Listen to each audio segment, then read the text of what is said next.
Y nos da mucho gusto saludar aquí en el estudio al coordinador general del Consejo Estatal de Seguridad, Miguel Calderón. ¿Cómo estás, Miguel? Qué gusto. Muy contento siempre de saludarte, Víctor, de saludarte audiencia y hoy con un tema pues que es complejo, difícil de explicar, ¿no?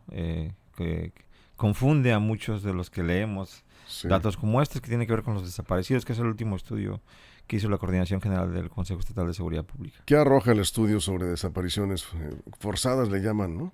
Sí, Y algunas no son tan forzadas, digamos, porque también son desapariciones. sí, de hecho, pues, te decía anticipadamente que explicar un tema como esto no es sencillo, es complejo, Sí, porque implica muchas cosas. Tú acabas un poco de hacer el resumen de qué es lo que pasa en el ambiente político en nuestro contexto local, en Sinaloa, y justamente muchos de estos datos a veces son utilizados en coyunturas electorales para aplaudir o para condenar, ¿no?, a alguna política pública. No es nuestro caso porque nosotros estamos fuera de esa atmósfera, de ese ambiente.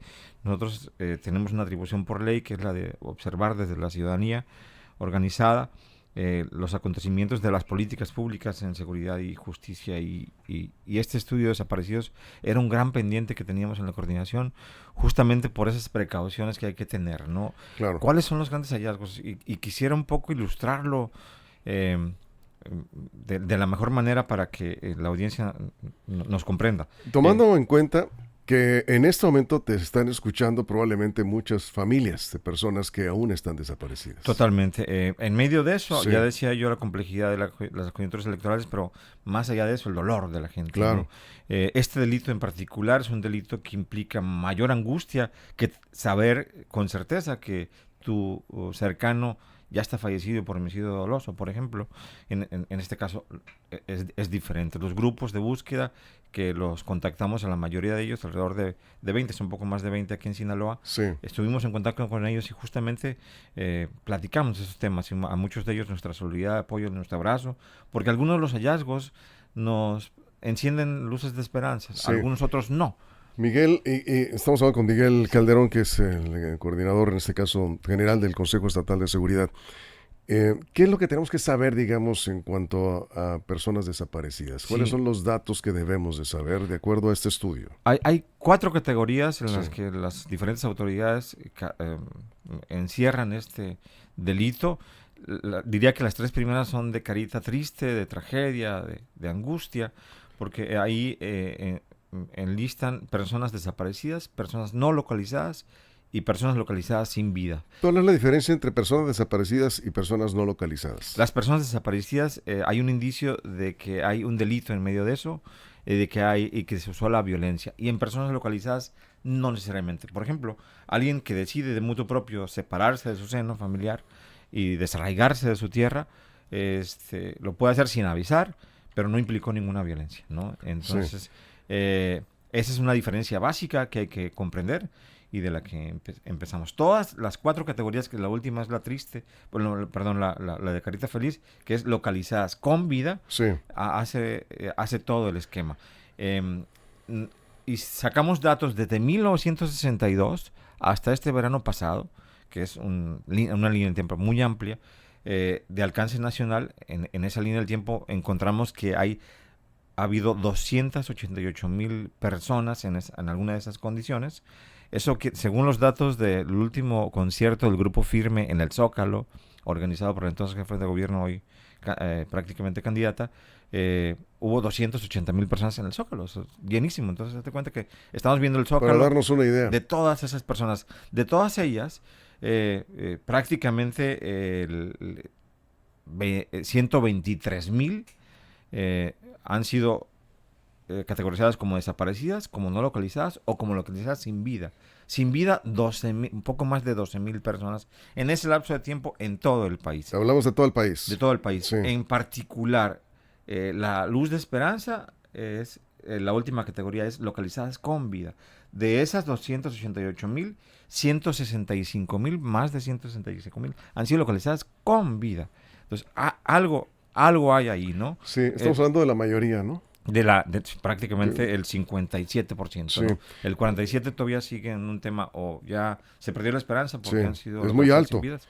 Sí, es muy Sí, alto. sí, pero también es alto el porcentaje de personas que desaparecen y hemos conocido muchos casos, pues, de jóvenes principalmente que se salen de su casa y por problemas familiares no le dicen a los papás dónde están y aparecen a los días o a las semanas. O andan con condiciones de indigencia, ¿no? Sí, O están en un centro de rehabilitación sin saber los padres. exacto, sí, Sí. también hay muchos casos de eso, sí. Sí, por eso es un tema complejo Sí. y hay que darse el tiempo un poco para explicar. Para el caso de Sinaloa Sí. es importante hacer el zoom porque esos datos de localización con vida representan del total un porcentaje similar, casi 6,000 en ese lapso de tiempo. De esos 6,000 que han sido casi localizados con vida, poco más de 1,300 han sido localizados lamentablemente sin vida, ¿no? Y otro hallazgo interesante para el caso de Sinaloa es que resultan cruciales las primeras horas una vez que se levanta la denuncia, porque poco más del 50% de las localizaciones con vida implican las primeras 72 horas. Y también, bueno, hicimos un análisis de cuáles son los vacíos que tenemos en este sistema y lamentablemente tenemos un alto índice de impunidad donde se levantan las carpetas de investigación. Sí. Pues una cosa es localizar con vida y otra cosa es localizar al perpetrador, ¿no? Al victimario. Y no sé si será lo peor, pero lo que he escuchado de cuando no saben dónde está, ya hay madres que buscan a sus hijos que dicen, "Mira, pues yo quisiera nada más encontrar, aunque sea su cuerpo, porque sospechan que probablemente no esté con vida, pero no los encuentran". La mayoría de los familiares tienen esa posición, ¿no? Y de alguna manera una fuente de datos importante para la localización proviene de los propios victimarios, ¿no? Sí. Algunos de ellos están en los centros penitenciarios, pasan datos importantes, el rumbo y terminan localizándolo, encabezados la mayoría de estas localizaciones por los grupos de víctimas. Ahora hay un sistema en el cual ya hay una comisión estatal de desaparición, Sí. hay una fiscalía, una vicefiscalía que atiende los datos, que atiende este tipo de casos, pero aún así tenemos algunos vacíos. Por ejemplo, la ley dice que debemos de tener un consejo ciudadano para el caso y al día de hoy el Congreso no ha emitido la convocatoria, pero ha sido declarada desierta. Tenemos algunos vacíos básicos en el tema de la procuración de la justicia, porque en los últimos 10 años ha habido más de 7,000 carpetas de investigación y solamente tenemos asignados 22 agentes del Ministerio Público. No, pues imposible. Sí. Casi una carpeta por día si tomamos en cuenta el lapso de tiempo, ¿no? Y bueno, tenemos también palomitas porque esta parte del panteón forense que ha sido anunciado por el gobernador y por su equipo viene un poco a dar esperanza a todos aquellos familiares que tienen a alguien todavía en condición de desaparecido o no localizado, Sí. y que a través de la identificación con el uso de tecnología y con el depósito de esos restos en el panteón forense pueden terminar siendo localizados para tranquilidad de la familia. Y que ¿no? termina con esto de las fosas clandestinas, ¿no? Sí. Permite pues dar un paso de mayor certidumbre para los familiares, ¿no? Tenemos un dato que no es muy alentador, porque en el caso de las fosas clandestinas, Sinaloa prácticamente es el tercer estado del país de localización con más número de sí. fosas clandestinas, con 464. Arriba de Sinaloa está Veracruz y Sonora. Sí. Entonces, eso quiere decir entonces que hay una dinámica. Bueno, perdón, cuando me refería yo al panteón forense, que es un avance, decías, importante en Sinaloa, quería referirme a las personas que van a las fosas comunes, ¿no? Sí, efectivamente. Esto termina con las fosas comunes. Sí, en teoría debería de Sí. terminar. Están planteados 3 panteones forenses. Sí. Uno en Culiacán, otro en Mazatlán y por supuesto en Ahome, que entiendo que en Ahome hay un grupo de vecinos que se oponen al tema, entonces tendrán que relocalizar este tema. Y sí, efectivamente, van a en el sentido de ya no usar los panteones, un área del panteón formal, para pues hacer este tipo de prácticas. Yo te preguntaría, un poco para concluir, ¿qué falta en Sinaloa para hacer por las víctimas de desaparición forzada y sus familias? Pues sin duda lo que señalamos hace un momento, ¿no? Un mayor número de agentes del Ministerio Público asignados a a este tema de la investigación, Sí. que el Congreso del Estado convoque a este orden de consulta ciudadano para que se integre la Comisión Estatal de Búsquedas, que se instale el sistema estatal de búsqueda en Sinaloa, que la ley lo exige y que no se ha hecho, y que la propia Comisión Estatal de Búsquedas elabore y publique el Plan Estatal de Búsqueda, que desde 2019 a la fecha no se ha hecho, lamentablemente. Entonces, Ahora, el trabajo de búsqueda lo siguen haciendo los familiares, ¿no? los Los familiares, colectivos estos que... sí, los grupos Sí.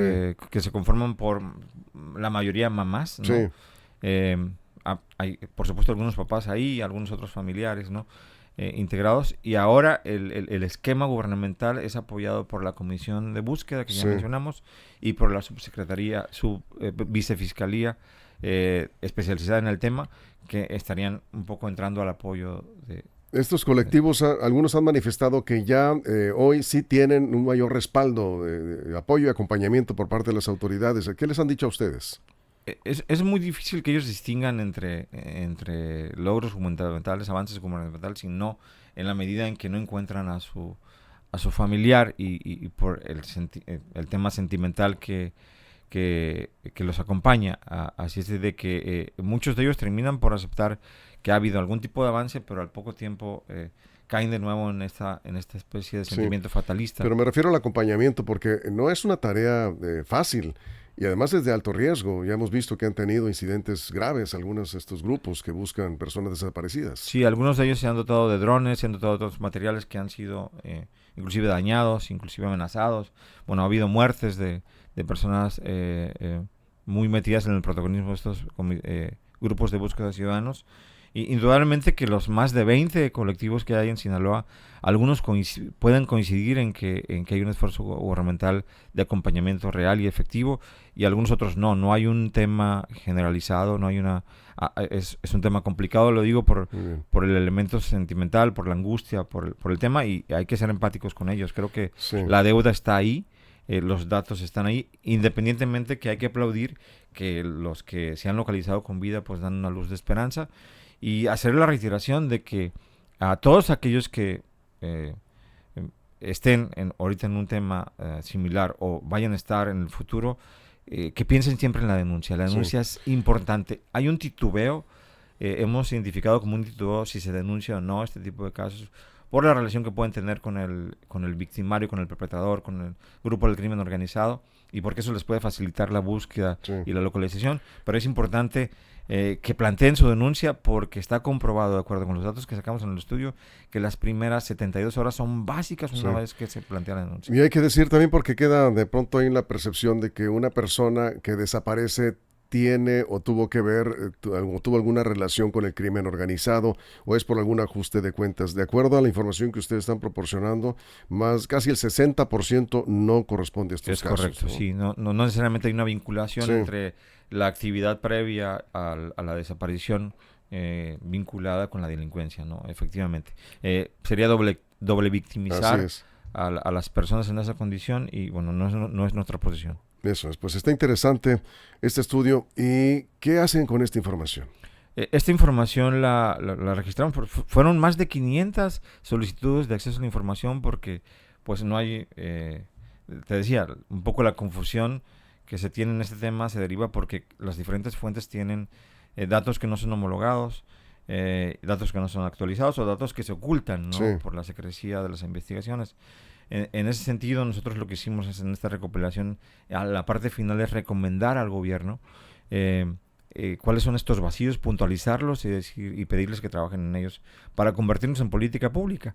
¿Qué es lo que pretendemos ahora? Que cada año hagamos un corte de caja en esta materia y podamos ir junto con el gobierno diciéndole, pues aquí vamos avanzando, en este tema vamos rezagados, con la idea de que tengamos cada día menos víctimas, menos dolor, menos grupos, y bueno, podamos vivir en un Sinaloa más tranquilo. Miguel, si alguien quisiera finalmente consultar esta información, ¿dónde la tienen ustedes disponible? Sí, está publicada ya en la página de la Coordinación General del CEPS, que es coordinaciongeneralces.org.mx, y en todas nuestras redes sociales está disponible este documento en su versión corta y en su versión amplia, que son casi 100 páginas en la versión amplia, porque... Es a nivel nacional, ¿no?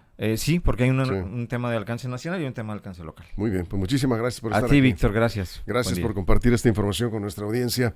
Es el coordinador general del Consejo Estatal de Seguridad Pública, Miguel Calderón. Son las 7:53, una pausa, regresamos con más. Información confiable, segura y profesional. Línea directa. Información de verdad. Con Víctor Toro.